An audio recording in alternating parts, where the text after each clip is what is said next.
My name's Sue Yendall. I'm the Principal Investigator for the Centre for Care, and I'm really delighted to see quite a few people from outside the Centre staff, although, of course, I'm always pleased to see the Centre joining the seminars, but very good to see some of you who are not part of the Centre, and very much welcome your interest in the work that we're doing and in the international collaborations that we have. We've got a long history of collaboration with scholars from Canada, from whom we've learned a great deal. And I'm very, very happy to be introducing Dr. Ethel Tungohan today. Ethel is Associate Professor of Politics at York University in Toronto. She holds a prestigious Canada Research Chair in Canadian migration policy, its impacts and activism. She's committed to socially engaged research, and she works with many non-academic associations across Canada, focused on migration and related matters. And she has a book just out, I think. Ethel, is that right? It's forthcoming. Called Care Activism, Migrant Domestic Workers, Communities of Care and Movement Building. And that's going to be released in a short while by the University of Illinois Press. So congratulations, Ethel, on that as well, forthcoming. So today, Ethel is going to talk to us about Filipina care workers in Canada and how they're faring how they have fared during COVID-19. And sure, it's a topic of great interest to everyone. And I'd now hand the floor to Ethel to make her presentation. Thank you very much to everyone here at CARE for welcoming me over the last week. It's been so rewarding going on multiple speed dating sessions. I have taken copious amounts of notes, and I feel really energized and excited to be here. You've made my sabbatical dreams come true. Thank you. A special thanks to Sarah for answering my questions about Sheffield and how buses work. And thanks also to Dan for nerding out with me over podcasts, which is a special love for mine. And Sue as well for being so gracious and inviting me for dinner and lunch. And I've learned a great deal from you. And our walk with the botanical gardens has been the highlight of my trip. So I appreciate that. For today's talk, I will be discussing the lived experiences of immigrant care workers in Canada, most of whom are Filipina, delving into the results of a participatory photovoice project that my research team and I undertook during the first and second waves of the pandemic with 78 personal support workers, live-in care workers, and nurses.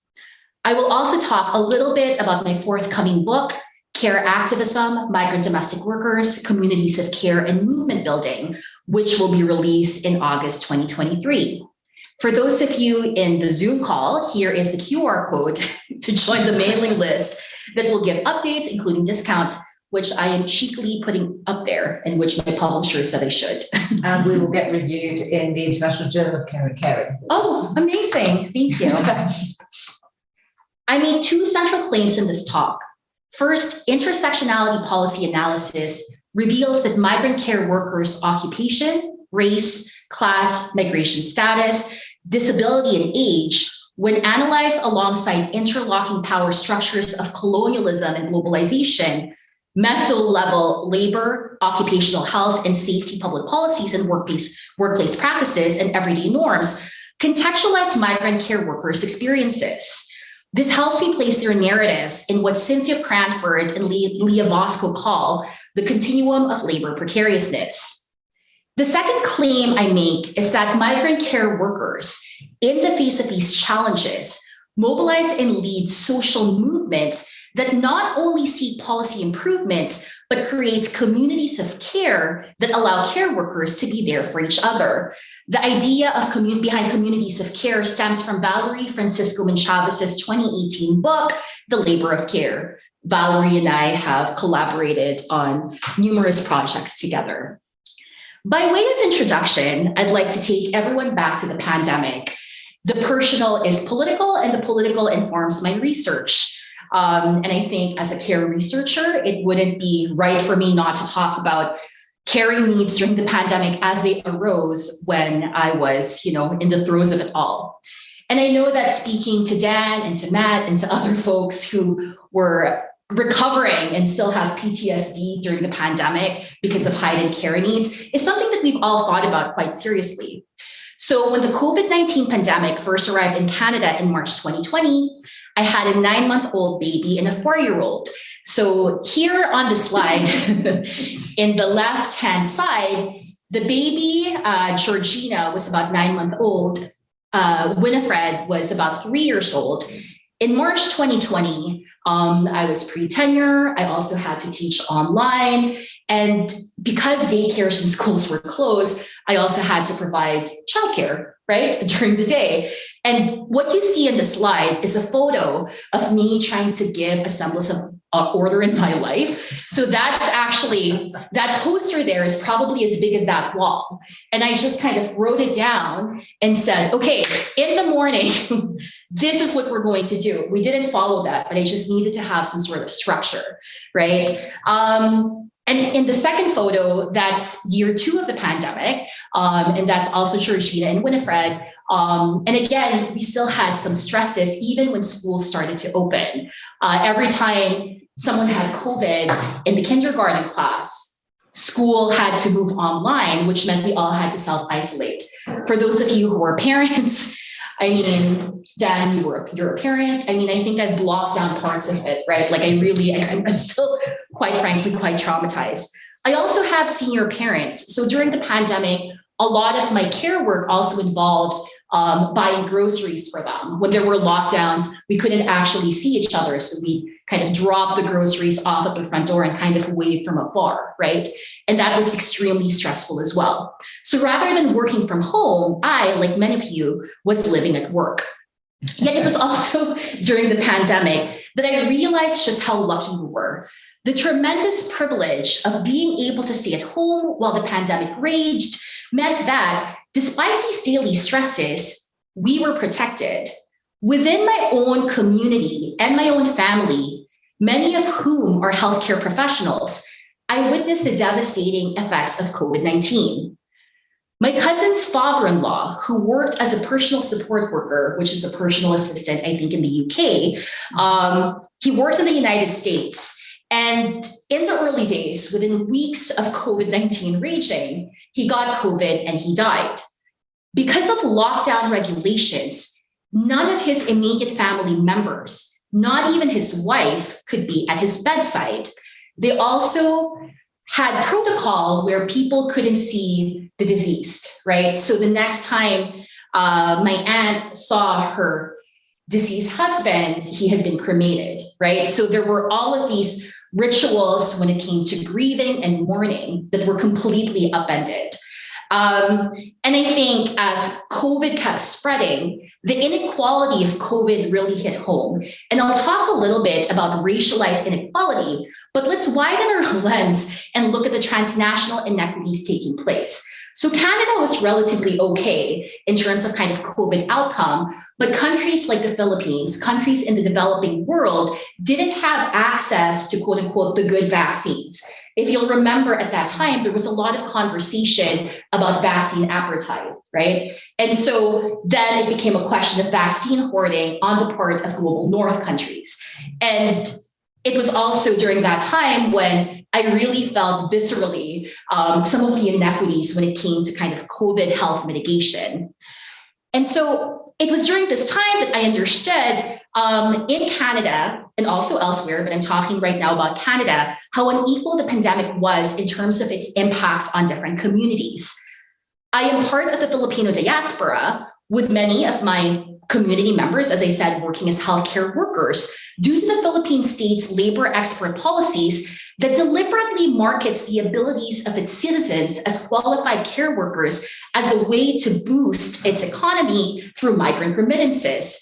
I was in Liverpool doing a Beatles tour on Sunday, and I was walking around the town center, and I stopped and I saw a sign for Jollibee, right, in this town center. Jollibee is a Filipino fast food chain, and I was talking to someone, I just was like, "What? Why do you have Jollibee here? That's strange." And they were like, "Oh, well, we have nearly all of our hospitals in Liverpool are staffed by Filipino nurses, right?"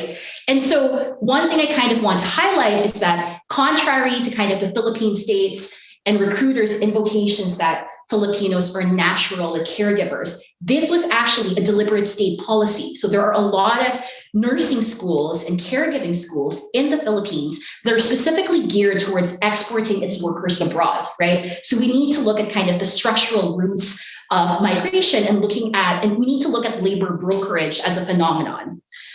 So it didn't surprise me in light of the fact that Filipina care workers dominated hospitals and long-term care homes, that some of the first reported COVID deaths in Canada and also around the world were Filipino healthcare workers, a trend that follows other countries, as you see in some of the headlines here. Of course, it wasn't just Filipina healthcare workers who were most affected. In Canada, women dominate care worker professions, and racialized immigrant women dominated precarious healthcare work. The lower the rates of pay and the more precarious the work, the more racialized immigrant women are represented. In Canada, 36% of all direct care workers, which is a terminology we use to encompass home care workers, personal support workers or personal assistants, healthcare aides, and licensed practical nurses, are immigrants, most of whom are women, so 86% are women. In 2015, 94% of all caregiver entrants were women, with 88% representing women from the Philippines. Women under the Live-in Caregiver Program are home care workers with temporary labor migration contracts. In comparison, in Canada, immigrant women consist of 13% of the workforce in other professions. So that's a huge gap, right? It comes as no surprise that recent studies have shown that racialized immigrant women working as essential care workers are disproportionately vulnerable to COVID. So when sharing the numbers in the next slide, I want to proceed carefully. Jay and I had talked about kind of the importance of having race disaggregated data, but I also want to tread carefully because I fear the risk of pathologizing certain communities as we share this data as well. I actually, in May 2020, in the beginning of the pandemic, I wrote an op-ed basically asking for more race disaggregated data. It was published at the Broadbent Institute blog. What was fascinating and actually telling was that a lot of the pushback those of us who were asking for race disaggregated data received were from racialized indigenous communities who were wary of how this data will be interpreted. And so in Canada, there's actually been movements to talk about data sovereignty on the part of indigenous and racialized groups. In other words, who owns the data? How does the data get used? And how can we make sure that racialized and indigenous communities are involved in the co-production of this knowledge? And so I want to stress that whenever I present racialized data, this doesn't show that there's something innate among communities that make them more predisposed to COVID, right? Like that's actually, we have to look at structural components. And I'll unpack that a little bit more. Let's look at the numbers in Canada. A 2021 study by the Canadian Institute for Health Information basically shows that 6.8% of all COVID-related deaths in Canada consist of healthcare workers, a higher number compared to the United States, France, and Germany. Of this group, nurses and personal support workers are 1.8 times and 3.3 times more likely to contract COVID. So looking briefly at numbers outside care work, it is clear that race and class affect who got and who died from COVID. So these figures are from Statistics Canada. Statistics Canada reported that racialized populations in Canada had higher mortality rates compared to non-racialized populations. For racialized communities, there were 33 deaths per 100,000 people, a figure that rises to 49 deaths per 100,000 for the Black community. Among Canadians who are white, there were 22 deaths per 100,000 people. In smaller studies surveying cities in the provinces of Ontario, Quebec, and British Columbia, mortality rates were between 3 to 10 times higher in more ethnically diverse neighborhoods compared to the least diverse neighborhoods. A finding that was affirmed by Public Health Ontario, which found that some neighborhoods with high concentrations of racialized communities, you can see that COVID death rates were 3 times higher compared to neighborhoods that were less diverse. And I believe that studies in the UK also corroborate these findings. I got this from Open Safely 2020, but I'm sure others can tell me if there are better data sources. But what I found is that in the UK, Black, Asian, and minority ethnic communities were 1.5 times more likely to die of COVID-19. As the this data started getting released, the framework of necropolitics by Achille Mbembe contextualized for me what was happening. Mbembe's words, which I'm paraphrasing here, states that who shall live and who shall die, under what terms and under what conditions is how states function. In addition, James Tyner, who's a critical geographer, has written about necrocapitalism, which argues that capitalist structures place people closer to death depending on where they are in the class hierarchy. Lucy Mablin, I think, is in this call, and I think one of her articles actually helped inform my thinking, where she looks at necropolitics as a framework to understand how asylum seekers fared. And the notion of slow violence and slow death is something that I find really salient here as well.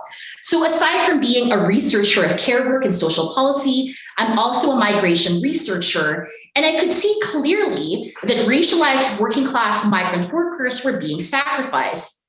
We all know that migrant workers do the jobs that citizens don't want to do. This became the case during COVID. In fact, 3 days after announcing border closures in Canada in March 2020, the Canadian Prime Minister, Justin Trudeau, granted an exception for migrant workers in essential jobs. Canada cannot function without essential migrant workers, without whom food supply chains would stop and long-term care homes, hospitals, and nursing homes would face staffing shortage. Welcoming migrant workers into the country did not mean, however, a corresponding increase in workplace protections. Reports later surfaced that migrant farm workers from Jamaica were asked to sign a waiver before entering Canada, where they had to promise that they would not hold the state liable if they later got exposed and died of COVID. International student visa holders who normally only work for 20 hours max per week no longer had any limitations to their working hours. Some of the direct care workers who were part of our project were unexpectedly international students.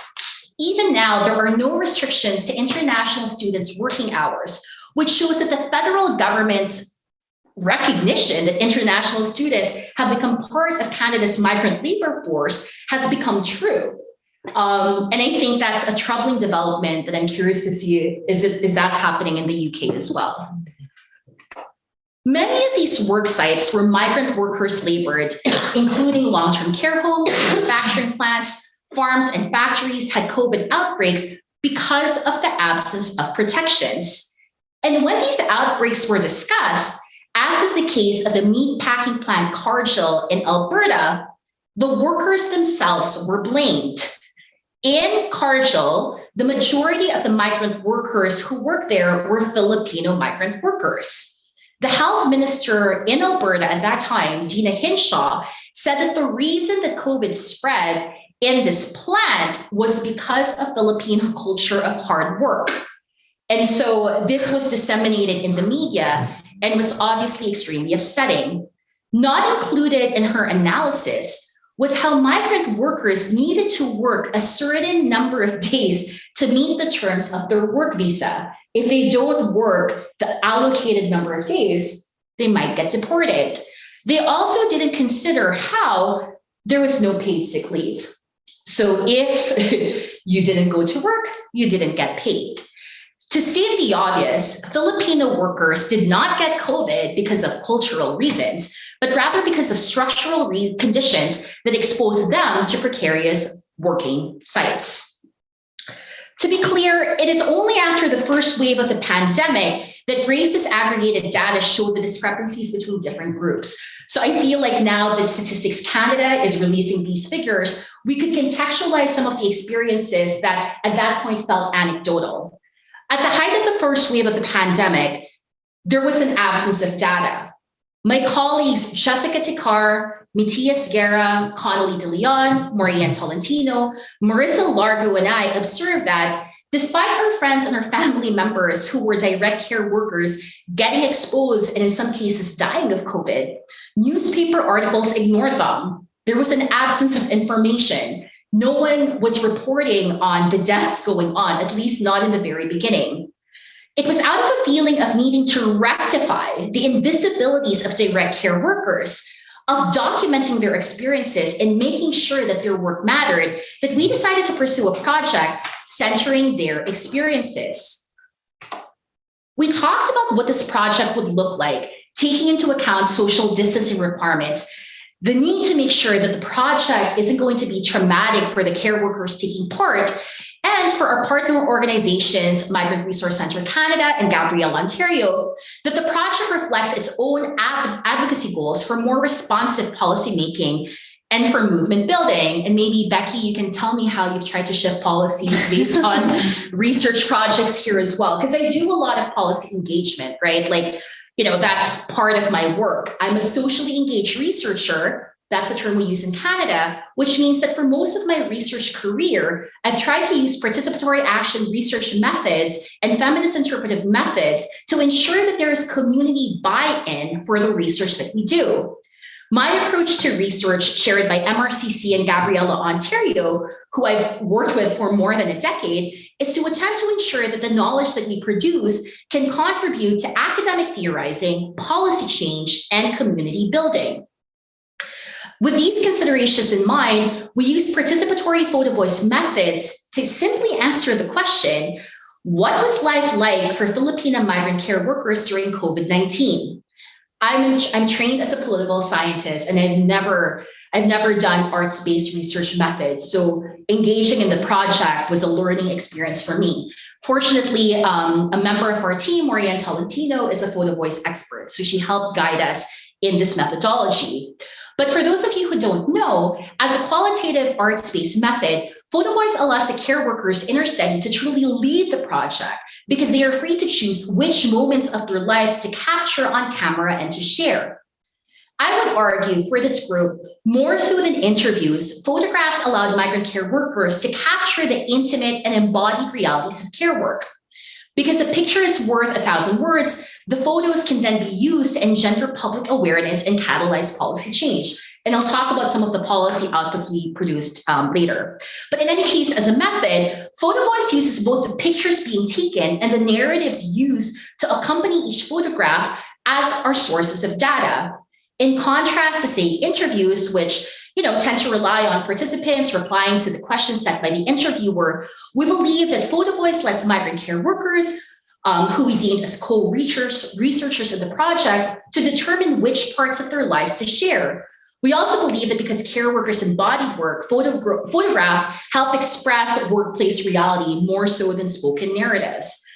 Also, when devising this project, we kept in mind Indigenous theorist Eve Tuck's question, what right do you have to know? So we were really trying to take a decolonial approach to knowledge production.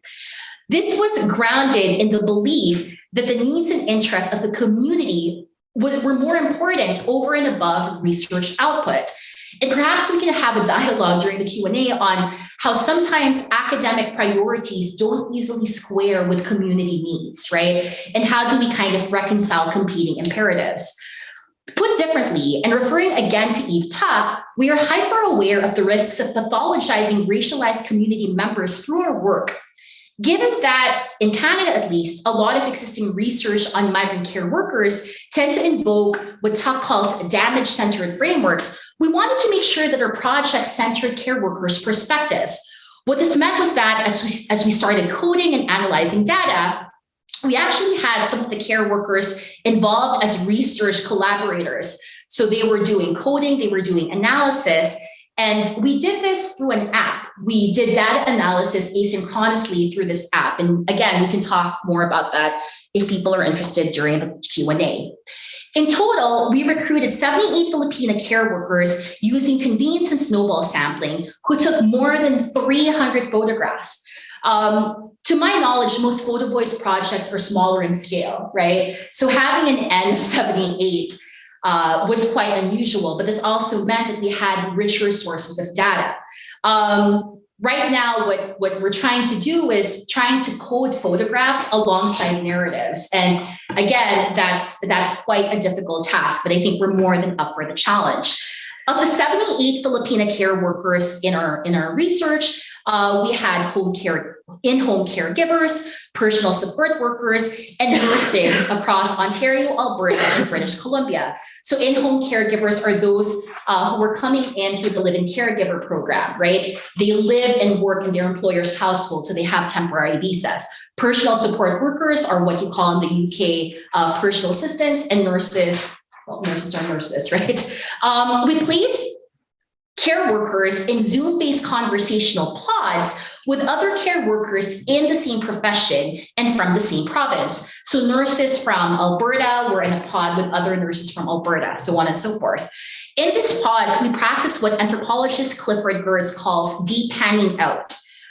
So it was completely unstructured. And we also used what Valerie Francisco Chavez calls kwentuhan methodology, kwentuhan being a Tagalog word for storytelling, right? Each pod met 3 times for about an hour to 2 hours. And the first meeting was exclusively concerned with talking about research ethics, the goals of the project, and setting practices that would enforce norms of accountability and respect. Given that it's a photovoice project, it took a while for us to get approval from the university because this was quite unusual. But beyond university ethics-based protocol, we needed to make sure that our participants were aware that, they had to follow regulations. Like, you can't take a photo of your client or your patient, right? Like, if you are taking a photo of a family member, you have to get them to sign a consent form. But beyond that, we also tried to make sure that, our notions of consent were ongoing. So at the start of each pod, after the first pod, we would again revisit the terms of consent, right? And we would make sure that people were aware of the importance of kind of getting buy-in from other people whose photos they were taking, if they included those. And the second and third meetings after the first meeting involved photo sharing and discussions. Again, it was completely unstructured. Some focus groups actually lasted for 4 hours, mainly because during the pandemic, a lot of the care workers felt isolated. So actually, they sometimes forgot that the researchers were there. I think they just wanted to hang out. They wanted to have a community of support. Now let's delve into findings. One major finding that will be unsurprising to this group is that care work is hard work. Notions of care work as coming naturally to women, and indeed to Filipino women who have been stereotyped as being innately caring, were completely debunked. The physical strains that care workers face in their jobs was exacerbated by workplace practices during the pandemic that meant that frequently they become the sole care worker. There are workplace and occupational health and safety regulations that are technically supposed to be enforced, but during the pandemic, particularly during the first wave, most of these were thrown out of the window. Nurses and personal support workers, for example, who would normally have another person on their team to do rounds with, found that because of labor shortages and COVID outbreaks, it was them and them alone who would be working. Doing so normally, as I said, contravenes labor regulations that specify that you should have one person helping you during your shift. But because it was a crisis situation, no one was really checking to see if the rules were enforced. What this meant then was, for example, if you're working in a long-term care facility, you usually will have someone else helping you carry your patient, right? Like, you move them from the bed to the wheelchair, or from the wheelchair to the bathroom. And you would need, and sometimes there are machines that do this, but a lot of them were malfunctioning. But because of COVID, it was up to you and you alone to carry and lift and care, which, as you can imagine, was extremely stressful. Now, for home care workers who supported the children and seniors, social isolating requirements that meant that oftentimes they were the sole caregivers. Some live-in caregivers who lived with seniors lived by themselves with their clients. In normal times, their clients' children would visit them and provide them temporary relief, but this wasn't the case during COVID. So working hours across the board increased, and no one was getting paid for the hours that they work. Beyond the physical aspect of caring, the emotional labor that they had to provide was difficult. They are frequently families' only point of contact.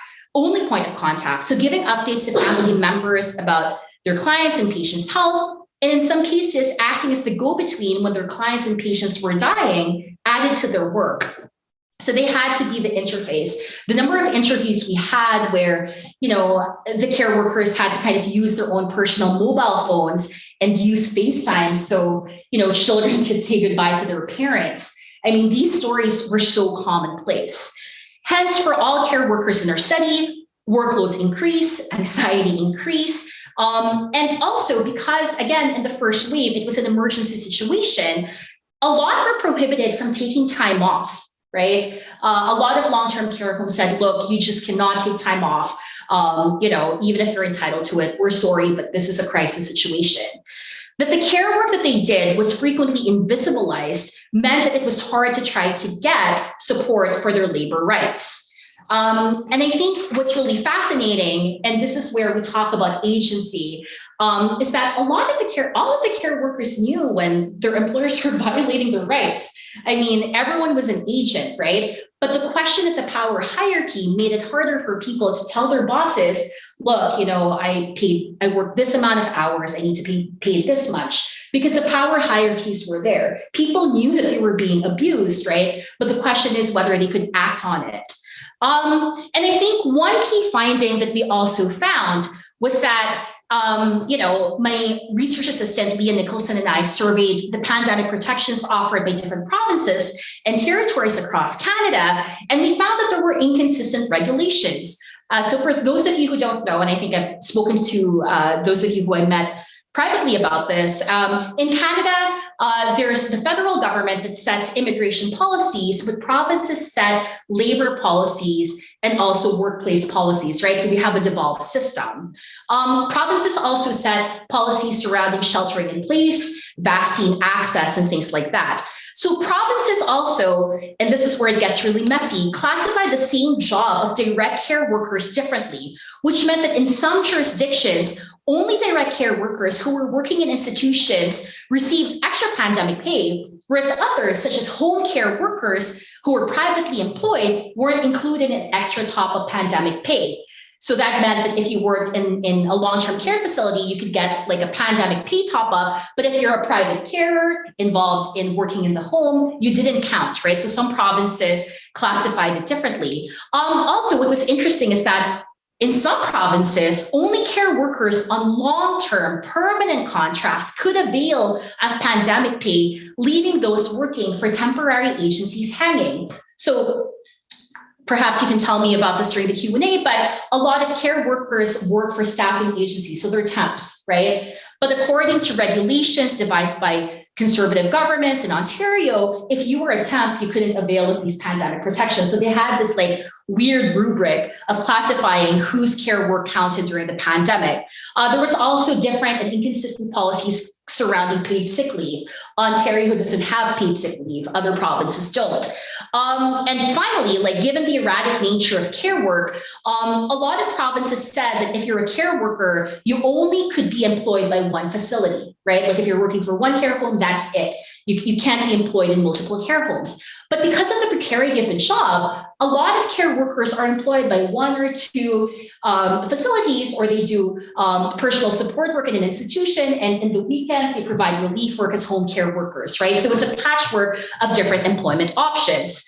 So all of this is which to say, the one consistent finding that Leah and I saw as we compared provincial regulations was that provinces with conservative governments in power had worse health outcomes for care workers, and also in terms of COVID rates of transition, compared to provinces with liberal and socially progressive governments. So, the type of government you have matters when it comes to health outcomes. And it's also important at this point to outline that there were, of course, multiple variations among the migrant care workers we studied.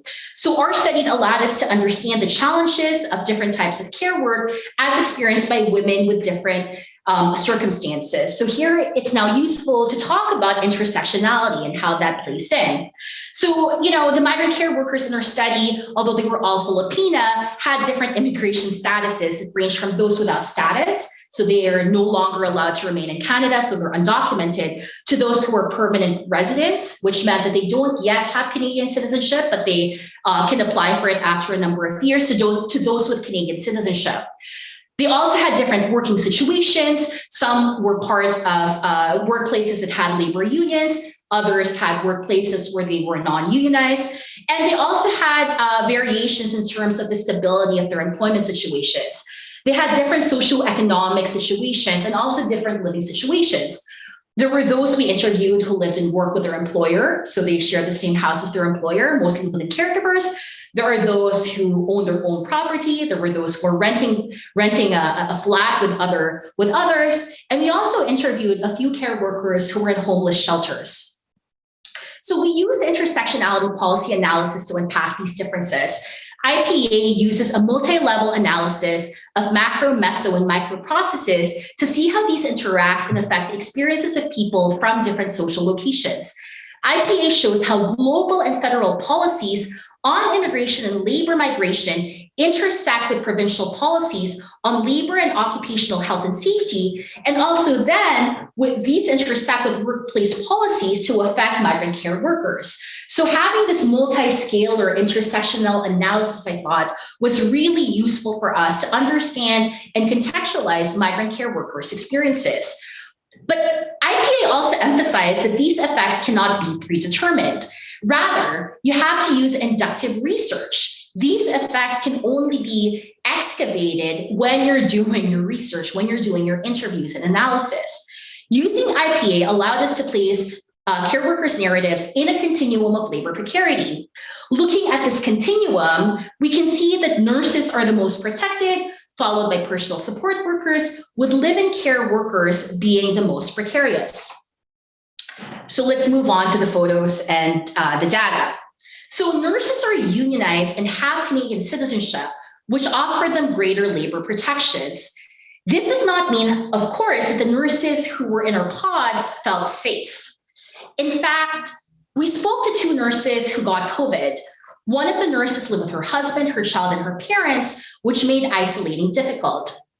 The stigma that they received as healthcare professionals was heightened by the rise of anti-Asian racism that we witnessed during COVID.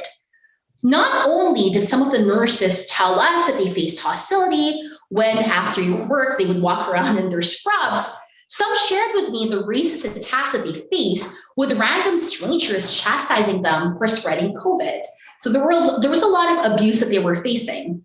And if you look back at larger discourses of Asian bodies as being diseased, of immigration policies that see, Chinese workers coming into Canada as being part of the yellow peril, then you can kind of understand some of the continuing racialized stigma that Filipina care workers face as well. What's fascinating is that during SARS, this was evident too. There's a lot of studies showing that, Asian bodies were seen as being diseased, right? So what was really, really gut-wrenching for me as I was listening in on these sessions was the fact that on the one hand, you have the rhetoric of nurses as heroes, right? But on the other hand, I just don't understand, and some of the nurses don't understand, why then people would get mad at them and kind of publicly attack them when they're supposed to be heroes, right? So there's a disjuncture there between discourses of heroism and everyday experiences. What's interesting too is that this stigma was transmitted intergenerationally.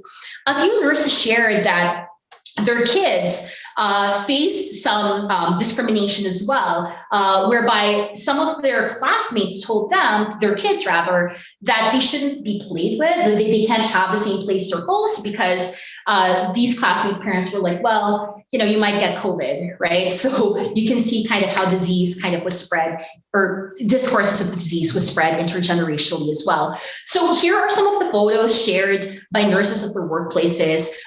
Here, one photo shows a poster claiming that, we need to kind of support people working in the hospital as heroes.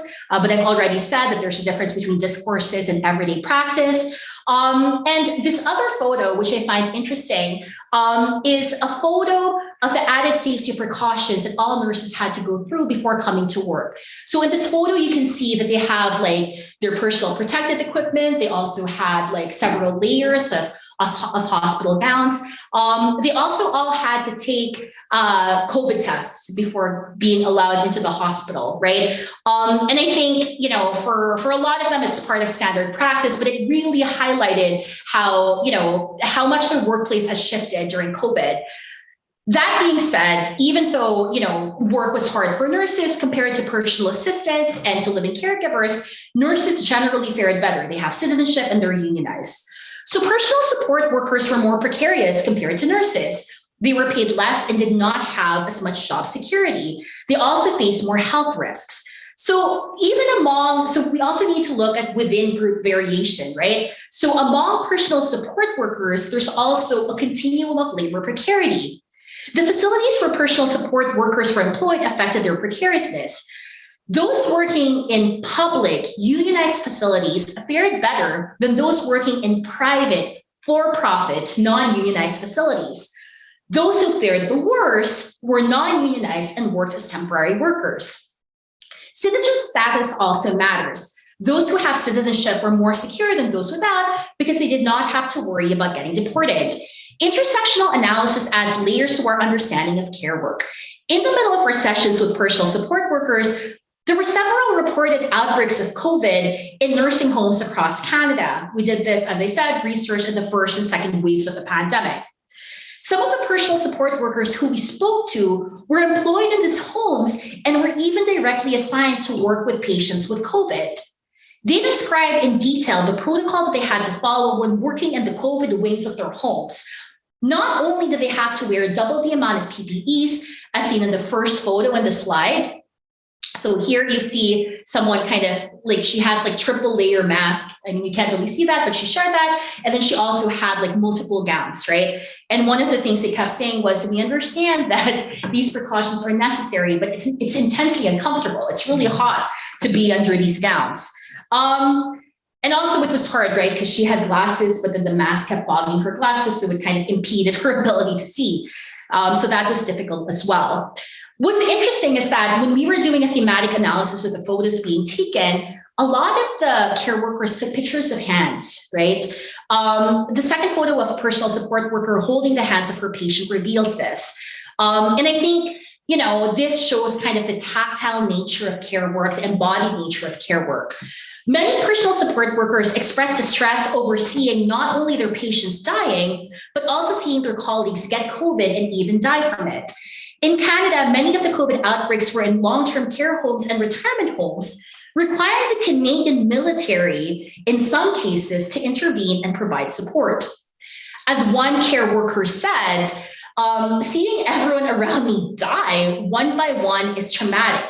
At one point, part of my job involved caring for patients after they have died. There were special procedures we had to follow because of COVID. At the height of the pandemic, we didn't have enough body bags for our deceased patients. You just become numb. The added work that they had to do was also stressful. For example, the third picture on the slide shows a care worker next to a bin full of trash bags that haven't yet been emptied because they were short-staffed.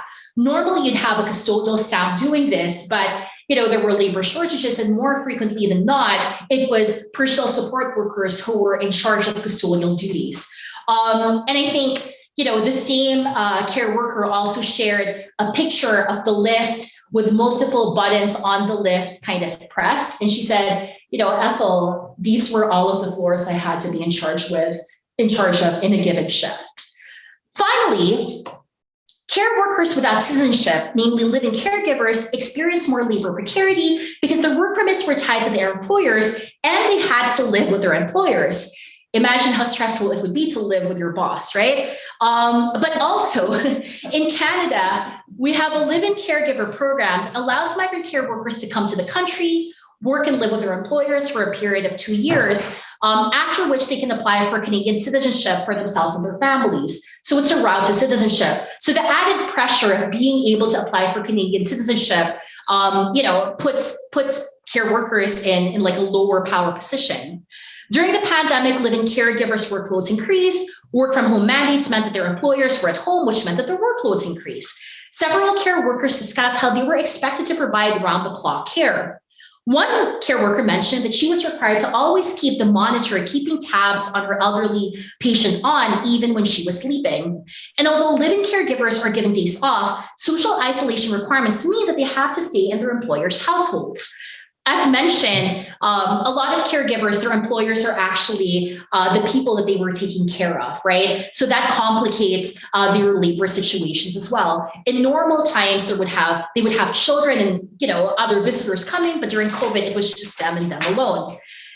What was interesting to me was to talk to caregivers who took care of children and whose employers were always there due to sheltering in place mandates. They experienced heightened surveillance. They were expected to do domestic work that wasn't part of their contracts, which specified that the cooking and the cleaning that they did had to be related to the care work that they provided. So under the terms of the contract, this means that cooking food or doing laundry for the child under your care was okay, but cooking meals for the rest of the family and doing laundry for everyone was prohibited. Some had employers who actually said, no, during COVID, you have to cook and clean for all of us, right? So, the ambit of the responsibility widened. What was really harrowing, and I think a surprising finding for us, is that some employers felt the need to control and surveil the care workers who were living with them. Some employers regulated what they could eat, leading to a surprising finding of a lot of caregivers being hungry. We also had interviewed advocates for this project, and an advocate said part of her job that she was paying out of pocket was to kind of use Uber Eats to deliver culturally appropriate foods, and having the Uber driver putting explicit instructions to say, just don't ring the doorbell, right? Like put the package of food outside the door. We will get it when we can, right? Because there was intensified, surveillance, that some employers practiced, right? And yet other living caregivers were laid off. Employers said that they simply could not afford to pay them. And again, because their immigration statuses and their ability to apply for Canadian citizenship was reliant on them being continuously employed, this was tremendously stressful. This is why some of the caregivers we interviewed lived in shelters and survived on piecemeal care jobs. Others assumed cash employment. So in the right-hand slide, you see a care worker picking berries.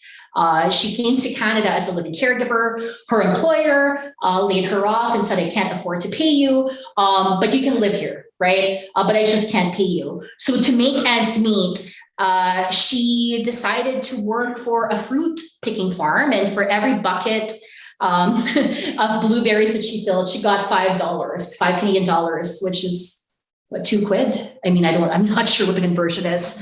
Because the terms of the caregiver program require that they finish their 2-year work contracts before being allowed to apply for citizenship, they were worried. So the clock is always ticking. You have to finish your contract in 2 years. Not knowing when they could see their families again caused massive anxiety.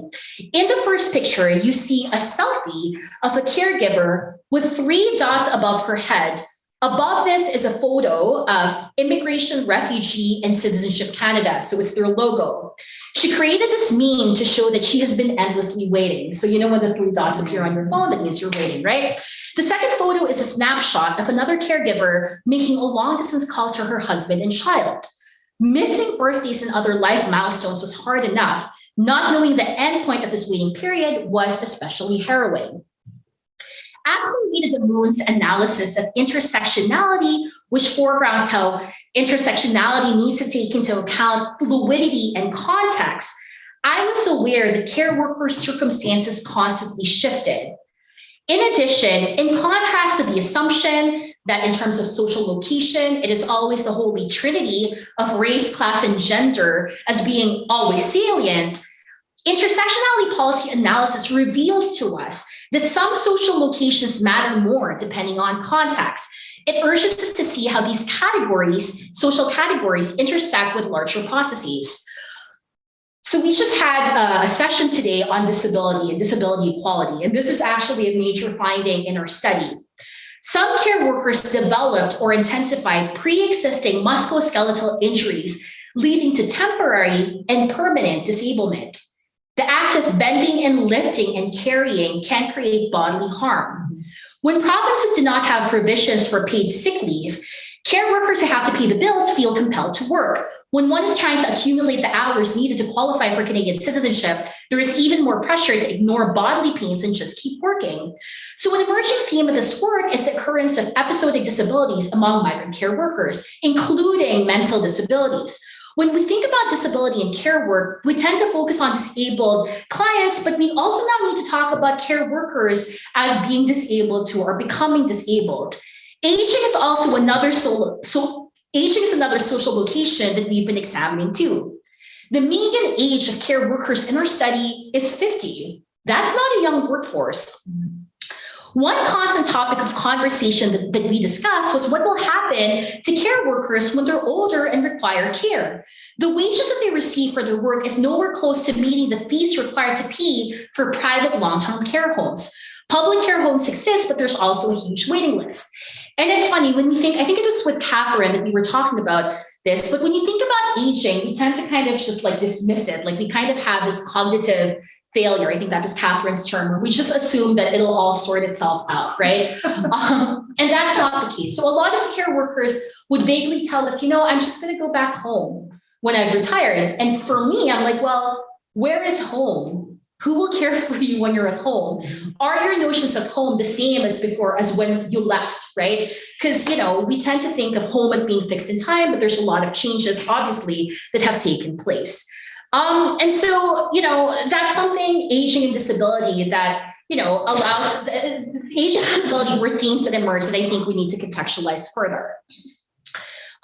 One thing I want to highlight, though, is that, because of all of the workplace stresses, because of the occurrence of episodic disabilities, an unexpected theme that came up is self-care. And talking to some of the women in the group, a lot of them kind of devised like personal like fixes to some of the ailments they faced, right? So, there's a photo of the mattress in the middle that signified a bed, because the care worker who shared this said, I just want to sleep, I can't sleep. On the right-hand side, you see a picture of someone's swollen and painful hands. She said, my hands have been like this. I can't actually do my work. It's just really painful. And here to the side, I actually like this photo. She said, oh, this is my shrine, right? Like you see what, like Lysol, disposable masks, the wipes and the creams. And she said, this is like my shrine. Over there in the middle, you see a picture of a plant. And I think I was talking to a few people about this, but or maybe it was Sue, right? Like during the pandemic, people needed to find sites of happiness beyond kind of the dreariness that they see every day. So a lot of the care workers actually shared photos of their garden, their plants, and they just needed a release, right? And I think this notion of care workers as agentic, as trying to kind of, resist structural inequities through kind of individual fixes was fascinating as well. Also, what was fascinating was how migrant care workers experiencing numerous workplace challenges kept talking about community care. To care for their fellow migrant care workers, some care workers in our study agreed to hold media interviews to discuss the need to pay attention to migrant care work. So remember that the focus groups took place over 3 sessions, right? What was fascinating for me to see was that over time, people's political consciousness developed. And that was not something, it wasn't me leading it, right? It was through conversations care workers were having with their fellow care workers. Indeed, some decided to join organizations for care workers. And so, when we were kind of talking about this project in the media, some of them said, oh, if you need kind of someone to talk about the experiences of care workers, I'd love to appear on TV, right? In some cases, we had to use the media had to use distortion software so their identities weren't revealed. But that was interesting as well. People were eager to kind of discuss their situations as well. All of the photos, so out of the 300 photos that we picked, the care workers themselves, as well as the research team, picked which photos to showcase, right?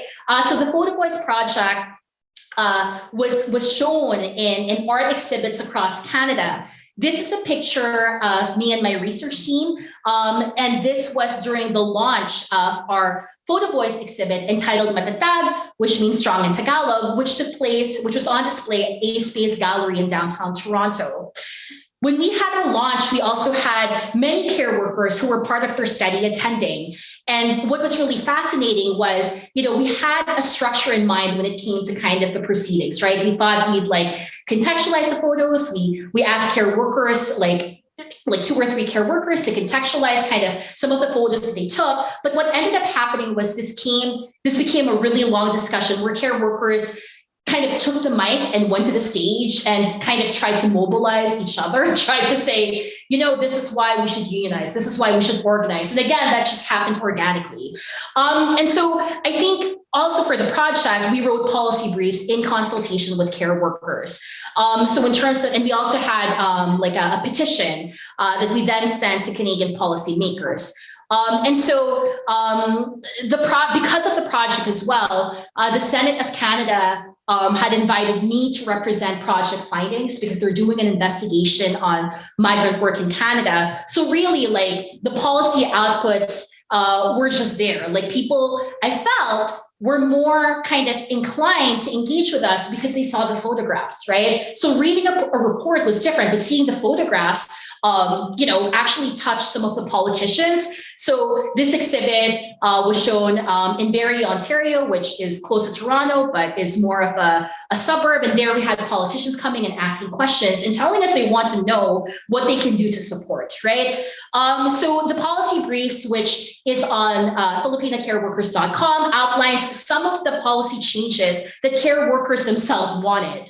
And we can have a dialogue about what these policy changes look like, but there are different policy briefs for different care workers. So live-in caregivers have different policy needs compared to personal support workers and nurses. One more key point.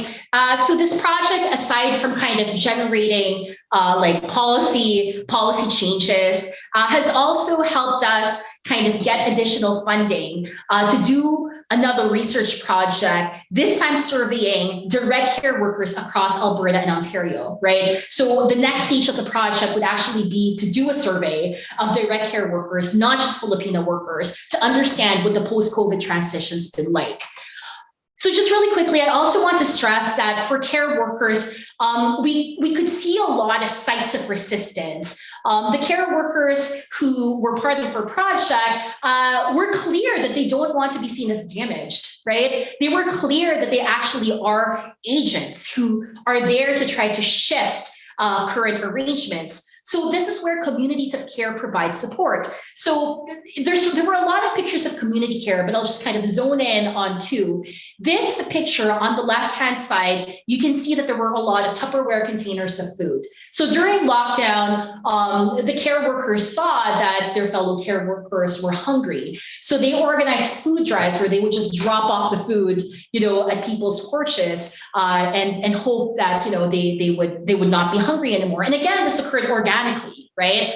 And I thought that was really cool. And this picture is a selfie of another care worker posing with her friend, saying that if not for my friend, then I won't be able to survive the pandemic. Really quickly, this brings us now to the question of care worker advocacy. Far from being objects of policy making, care workers are at the helm of advocacy organizations that have fought for and succeeded in bringing about policy improvements. In Canada, all of the improvements to Canada's care worker policies were brought about by civil society action.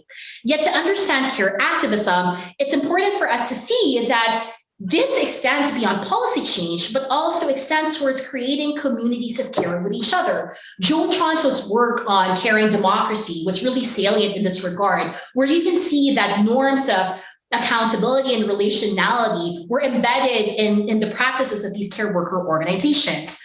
So in this book, I talk about care activism. I define care activism as the distinct ways that migrant workers care for themselves, for each other, and for fellow migrant workers in their immediate circles, and for the larger transnational community of migrant workers that form part of their imagined communities. So in the book, I look at the history of migrant care worker activism in Canada, the internal dynamics within and between migrant care worker organizations, different organizations' normative goals and strategies, and also everyday sites of resistance. The Everyday Sites of Resistance chapter was my favorite chapter. I'm not going to talk about here, but it's interesting to see how humor is used as a site of resistance, right? There were caregiver beauty pageants that I examined as well, and also care workers who were stand-up comics, right? And I thought that was really neat. So looking back at policy change through activism, One of the things they contend is that, transformative events have punctured the history of care activism. These are periods where migrant care worker activism was cited, which then affect later activist efforts. One such event is often referred to as the Campaign for the Seven Jamaican Mothers. The seven Jamaican mothers, so this took place in the 70s, Elizabeth Lodge, Carmen Hughes, Eliza Cox, Elaine Pert, Rabina White, Gloria Lawrence, and Lola Anderson, came to Canada in the late 60s and early 70s as domestic workers. They were given deportation orders after immigration officials found out that they did not declare that they had children back home in Jamaica, which was actually a practice that the Canadian and Jamaican governments encouraged. They said, don't declare that you have dependents. It'll be easier for you to come in. Years later, when the political anti-migrant climate shifted, which is happening here in the UK, they kind of, got dinged for doing what immigration officials told them to do. They got deportation orders. But the seven Jamaican mothers pending deportation led to a huge outcry. How could the Canadian state deport women who cared for Canadian children? Why is care work being devalued? Because of their mobilization efforts, care workers succeeded in making sure that care workers had pathways to Canadian citizenship. So prior to this, care workers could only come on temporary workplace contracts. Because of the mobilization efforts of care worker activists, the right to apply for Canadian citizenship got entrenched. And there's a lot of imperfections about this, but really it was because care workers mobilized that the right was given.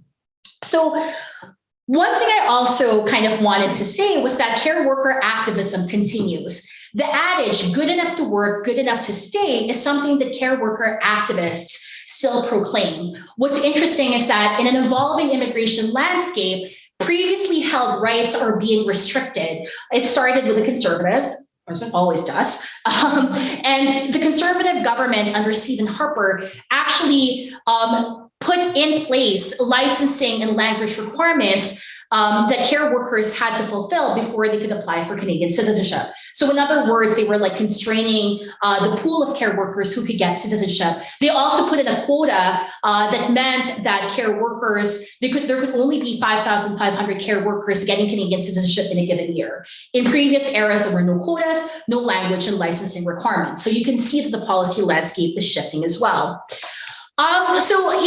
Just to kind of conclude, one thing I also want to emphasize is that when we think about care activism, we need to think beyond policy change. Rather than looking only at public forms of organizing, I also look at the intimate spaces of the everyday. So let's kind of think about what we mean when we say, this is what political actions look like, right? I'm really inspired by queer movements, disability movements, who argue that the act of being there is actually political, right? In a world where your worth and your presence is seen as being deviant, affirming your worth is actually quite revolutionary. And for care workers as well, care workers in migrant receiving states like Canada and in the UK and in migrant sending states like the Philippines, care workers are always seen instrumentally. Care workers are not centered. They're always seen as being in service of something else, right? So for migrant sending states like the Philippines, care workers provide remittances. That's their value. For migrant receiving states like Canada and the UK, care workers provide care that we need. For some organizations, including actually unions, care workers are great because then they can kind of increase their ranks as a union. But what makes care worker organizations so distinct and care worker organizations so powerful is that they actually tell the care workers that you matter, right? And they center care workers' needs, not anyone else's needs. I was talking to Duncan and Tom last Friday where we spoke a little bit about success. So they're looking at care worker organizing. So how do you define care worker success, right? Do we solely measure it through policy change, workplace improvements? For the care workers in this book and also the photovoice project, we need to look at active advocacy success as going beyond policy changes and even material improvements to looking at the communities that they have then formed. I'd like to end by citing Wilma, a pseudonym, who I interviewed for this book. Because I think every time I give these presentations, a lot of people say, well, isn't the current political economic situation dreadful, right? Like a lot of people want to ostrich and hide from the world. But I do think that we can derive a lot of hope from care workers themselves. So Wilma said, I have a lot of hope for the future, even when it all looks terrible right now. I look back to the people and believe that there is a lot of love that binds us. We try to unite, even though we come from different backgrounds and places, yet we still find each other. When we're together, no one can deny your experiences as a community. We become each other's witnesses. Let's keep talking about the interconnections between our experiences of oppression. Let's keep fighting for what's better, but let's also keep hoping and dreaming. And what gives me hope, and perhaps this is a corny note to end on, but what gives me hope is that COVID actually was a shock to many communities. And what I'm finding, because I'm also interested in looking at coalitions and advocacy, is the fact that care workers are starting to build solidarities with other precarious workers. So there are coalitions emerging among different groups of migrant workers, so migrant care workers, migrant farm workers. And I also am seeing kind of a pervasive sense of dissatisfaction that current political and economic and social arrangements are just not enough, right? And people are starting to have conversations about how their struggles are interconnected with disability rights, with migrant justice, with Indigenous justice, with, Black Lives Matter. So I think in some of the spaces I go to, people are just seeing the connections between everyone's struggles. And so this, for me, is a source of hope and optimism. Thank you so much. Please contact me if you have any questions. And I'm on Twitter at Tungohan, and I look forward to talking to all of you. Thank you very much, Ethel.